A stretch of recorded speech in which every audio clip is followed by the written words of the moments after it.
নমস্কার, আমি সাইকোলজিস্ট সোমেন। আমি আজ আলোচনা করতে চলেছি অকুপেশন থেরাপি নিয়ে। অটিজমের একটি গুরুত্বপূর্ণ থেরাপি অকুপেশন থেরাপি।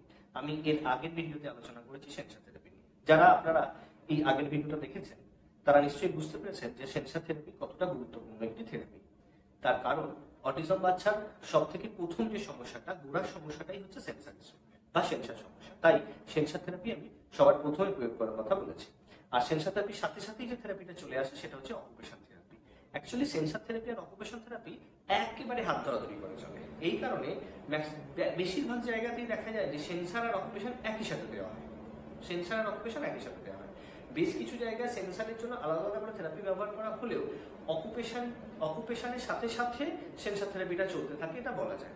এবং একই সাথে দুটো থেরাপির অ্যাপ্লাই হয়। কেন এই কথাটা বলছি?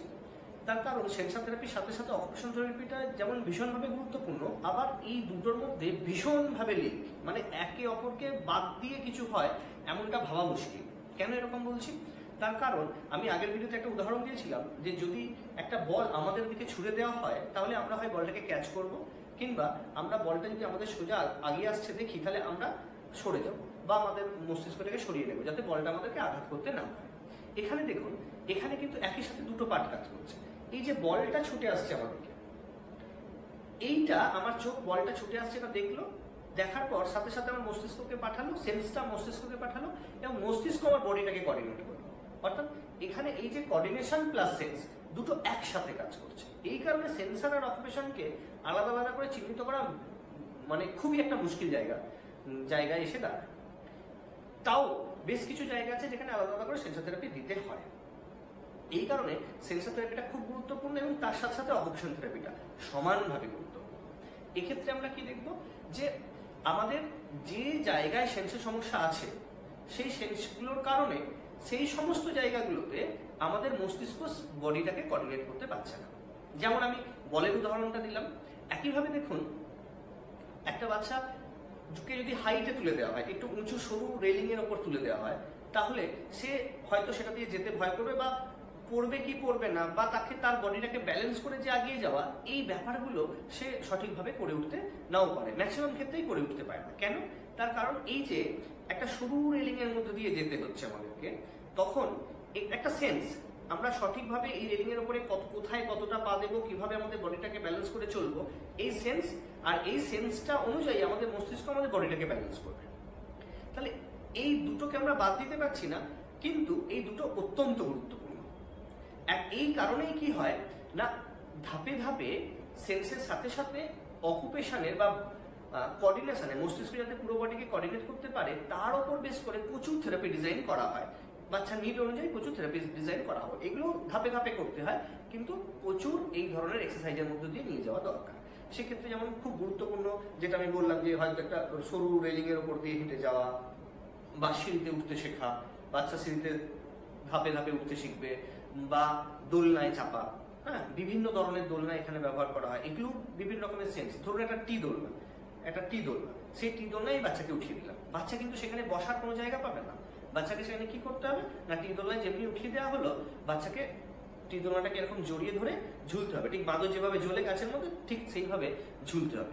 এক্ষেত্রেও দেখুন অদ্ভুত রকমের সেন্স। যেহেতু বাচ্চাটা বসতে পারছে না, তাহলে দোলনায় দিয়ে দিলে কি হবে, বাচ্চাটা পড়ে যাবে। এই বাচ্চাটা নিজেকে পড়ার জন্য কি করবে, সে তার মাসেলগুলোকে কাজে লাগাবে, সে দোলনাটাকে চেপে চেপে ধরবে যাতে সে পড়ে না যায়। অর্থাৎ এখানে দেখুন এই যে পড়ে যাবে, এই সেন্স থেকে তার মস্তিষ্ক তার বডির বাকি মাসেলগুলোকে কাজ করাচ্ছে যাতে সে পড়ে না যায়, শক্ত করে ধরে। তাহলে এই ধরনের যে সমস্ত থেরাপিগুলো ধীরে ধীরে এই থেরাপিগুলো ডিজাইন হতে থাকে। এইগুলোই হচ্ছে অকুপেশনের খুব গুরুত্বপূর্ণ পার্ট, যেখানে সেন্সও হবে আর সাথে সাথে আমাদের মস্তিষ্ক কোঅর্ডিনেট করবে। যখনই এই কোঅর্ডিনেশনটা ধীরে ধীরে বাড়তে থাকবে, বিভিন্ন রকম কোঅর্ডিনেশনের দরকার হয়। আমি যেমন বললাম টি দোলনাতে কি হচ্ছে, আমার বডির ভারটাকে আমি দুটো হাত দিয়ে একটা দোলনার মধ্যে জড়িয়ে ধরে রাখার চেষ্টা করছি, এটা একটা। আমাকে যখন এমনি সাধারণ দোলনার ওপর বসিয়ে দেওয়া হচ্ছে, সেই দোলনার ওপর আমি পড়ে যাচ্ছি না, দোলনাটাকে ধরে সঠিকভাবে ব্যালেন্স করতে পারছি। বা দোলনার ওপর আমাকে দাঁড় করিয়ে দেওয়া হলো, হ্যাঁ, দাঁড়িয়ে ব্যালেন্স করতে পারছি। বা দোলনার ওপর দোল খেতে খেতে আমি একটা বল থ্রো করছি। এই এই এই বিভিন্ন রকমের যে ব্যালেন্স, এই ব্যালেন্সগুলো আমরা আস্তে আস্তে করে শেখাতে থাকি বাচ্চাদের। এক্ষেত্রে কি হয়, এক্ষেত্রে মস্তিষ্ক কোঅর্ডিনেশন করতে শুরু করে, এক সেন্স শুরু হতে শুরু করে আর তার সাথে কোঅর্ডিনেশন শুরু করে। একটা বলকে ক্যাচ করতে শেখা, বলটাকে ঠিকভাবে ছুটতে শেখা। এখানে কি হচ্ছে, বলটা যখনই আসছে এখানে অনেকগুলো কাজ হচ্ছে। চোখ বলটাকে সেন্স করছে, মস্তিষ্ক আমাদের গ্রস মোটর অ্যাক্টিভিটিগুলোকে ঠিক করছে, মানে আই হ্যান্ড কোঅর্ডিনেশন তৈরি করছে। একই সাথে জিম বল, হ্যাঁ, স্কিপিং বা বিভিন্ন রকমের ব্যালেন্সগুলো কি হবে, একইভাবে মস্তিষ্ক পুরো বডিকে কোঅর্ডিনেট করবে।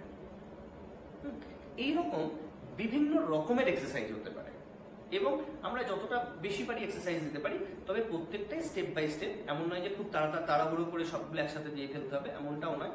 কিন্তু সেন্সারের সাথে সাথে এই যে কোঅর্ডিনেশন, মস্তিষ্কের সাথে পুরো বডির কোঅর্ডিনেশন, তার উপর বিভিন্ন রকমের যে সেন্সার, বিভিন্ন রকমের যে থেরাপি ডিজাইন, সেগুলোকে ধাপে ধাপে তৈরি করতে হয়। অর্থাৎ যখনই আমার সেন্সার ডেভেলপ করে গেল আর মস্তিষ্ক পুরো বডিকে কোঅর্ডিনেট করতে শিখে গেল, তখনই দেখবেন যে বাচ্চাটা অনেকটা স্বাভাবিক জায়গায় চলে আসছে।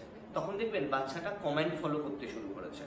বলগুলোকে ছড়িয়ে দিয়ে আমি বলছি, ওই লাল রঙের বলটা কুড়িয়ে আনো, এই বালতির মধ্যে রাখো। দেখা যাবে এই শব্দটা শুনছে, মানে শব্দটা সেন্স করছে, বাচ্চাটা যাচ্ছে, বলটা কুড়িয়ে এনে বালতির মধ্যে রাখছে। দেখুন কি সুন্দরভাবে সেন্স তার সঙ্গে কোঅর্ডিনেশন ডেভেলপ করে গেল। আমরা বলছি সরু রেলিং এর উপর দিয়ে নাও, এবার হাঁটো, সে কিন্তু সুন্দরভাবে হেঁটে চলে যাচ্ছে। তার মানে কি, তার অটিজমের যে গোড়ার সমস্যা সেন্স, সেই সমস্যাটা থেকে সে বেরিয়ে আসছে, আর সাথে সাথে তার কোঅর্ডিনেশনের যে সমস্যা ছিল সেই সমস্যাটা থেকেও সে বেরিয়ে আসছে। অর্থাৎ আমরা যেমন প্রথমে সেন্সার থেরাপি দিলাম, তার সাথে সাথে অকুপেশন থেরাপিটাকে সুন্দরভাবে যদি ডিজাইন করে স্টার্ট করা যায়, তাহলে দেখা যাবে বাচ্চারা ধীরে ধীরে তার সেন্সও ফিরে পাচ্ছে, মস্তিষ্ক পুরো বডিকে কোঅর্ডিনেটও করতে পারছে। এরপরে যে সমস্ত থেরাপিগুলো আসছে তার মধ্যে একটা গুরুত্বপূর্ণ থেরাপি হচ্ছে যে বিহেভিয়ার থেরাপি। আমরা এর পরের ভিডিওতে বিহেভিয়ার থেরাপি নিয়ে আলোচনা করব।